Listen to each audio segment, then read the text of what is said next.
भगवान शिव ने मगरमच्छ बनकर क्यों ली माता पार्वती की परीक्षा, आइए जानते हैं।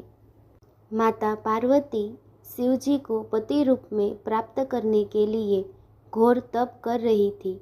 उनके तप को देखकर देवताओं ने शिव जी से देवी की मनोकामना पूर्ण करने की प्रार्थना की। शिव जी ने पार्वती जी की परीक्षा लेने सप्त ऋषियों को भेजा।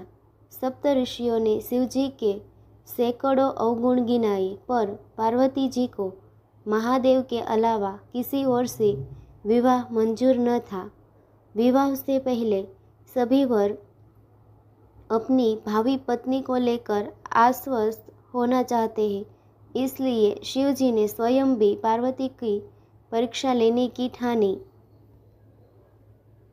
भगवान शंकर प्रकट हुए और पार्वती को वरदान देकर